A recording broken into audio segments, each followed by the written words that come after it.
حضرت عمر بن خطاب رضی اللہ تعالیٰ عنہ مسجد سے باہر نکلے تو جب بازار کی طرف چلے تو آپ نے غلے کا ڈھیر دیکھا، غلے کا ڈھیر تھا، تو آپ نے اس سے پوچھا کہ یہ کس لیے؟ کہا بیچنے کے لیے۔ تو کہا اللہ تمہاری روزی میں برکت دے، تمہاری تجارت میں برکت دے۔ یہ کہہ کے آپ آگے بڑھے۔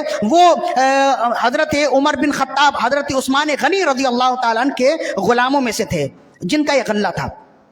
آپ نے فرمایا کہ اللہ تمہیں برکت دے، یہ کہہ کر آگے بڑھے تو دو غلے لگے ہوئے تھے، تو دونوں نے یہی کہا۔ جب آپ آگے بڑھے تو کسی نے کہا کہ حضور یہ غلہ بیچنے کے لیے نہیں، یہ تو کئی دنوں پہلے سے انہوں نے ذخیرہ کر لیا تھا، اب جب اس کی قیمت مہنگی ہو گئی ہے تو انہوں نے بیچنا شروع کیا ہے۔ حضرت عمر بن خطاب رضی اللہ تعالیٰ عنہ کو غصہ آیا، آپ غضبناک ہوئے، پہنچے اور آپ نے ان میں سے ایک سے پوچھا کہ کیا واقعی ایسا ہے کہ تم نے ذخیرہ اندوزی کی ہے؟ کہا ہاں میں نے ذخیرہ اندوزی کی ہے۔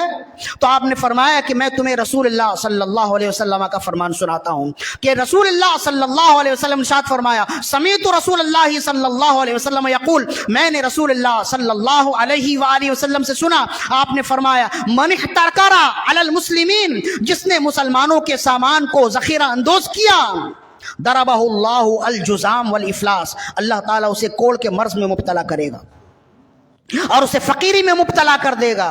آپ جانتے ہیں یہی لوگ ہیں، ایسے ہی لوگ ہیں، ہم نے ایک نہیں ایسی درجنوں مثالیں موجود ہیں کہ جنہوں نے ذخیرہ اندوزی سے کمایا، جنہوں نے ہیرا پھیری سے کمایا، لیکن آخر وقت میں ایسے مرض میں مبتلا ہوا کہ پوری رقم ختم ہو گئی، وہ صحت یاب نہیں ہوا۔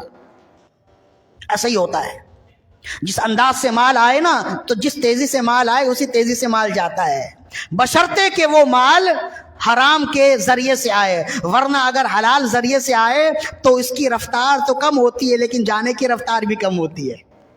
1 روپیہ ہو تو اگر وہ حلال ذریعے سے آئے نا تو وہ ہفتوں چل جاتا ہے، 1,00,000 روپیہ اگر حرام ذریعے سے آئے تو صبح آپ کی جیب میں آئے گا اور شام میں آپ کی جیب پھر خالی ہو جائے گی۔ فرمایا کہ اللہ رب العزت اسے جذام میں مبتلا کر دے گا، فقیری میں مبتلا کر دے گا۔ تو ان میں سے ایک نے تو توبہ کی کہ امیر المومنین مجھے معلوم نہیں تھا کہ ذخیرہ اندوزی کی اتنی بڑی سزا ہے، میں توبہ کرتا ہوں، اور میں نے صدقہ کر دیا، اپنا پورا ذخیرہ انہوں نے صدقہ کر دیا۔ دوسرا تھا، وہ کہنے لگا جناب مال ہمارا ہے، انا نشترینا باموالنا ونبیع، بے شک ہم اپنے مال سے خریدتے ہیں، اپنے مال سے بیچتے ہیں، آپ کو کیا ہے؟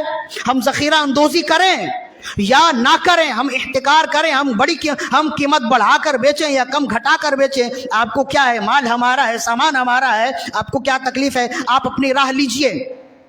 امیر المومنین رضی اللہ تعالیٰ نے انہیں رسول اللہ کا فرمان سنایا، پھر آپ چلے گئے۔ جس نے توبہ کر لی تو کہتے ہیں کہ پھر وہ اچھائی کی راہ پر آ گیا، اور راوی کہتے ہیں کہ میں نے اسے بہت اچھی حالت میں دیکھا، اور جس نے توبہ نہیں کی تھی راوی کہتے ہیں کہ کچھ سالوں کے بعد میں نے اسے بازار میں کوڑ کے مرض میں مبتلا بھیک مانگتا ہوا دیکھا۔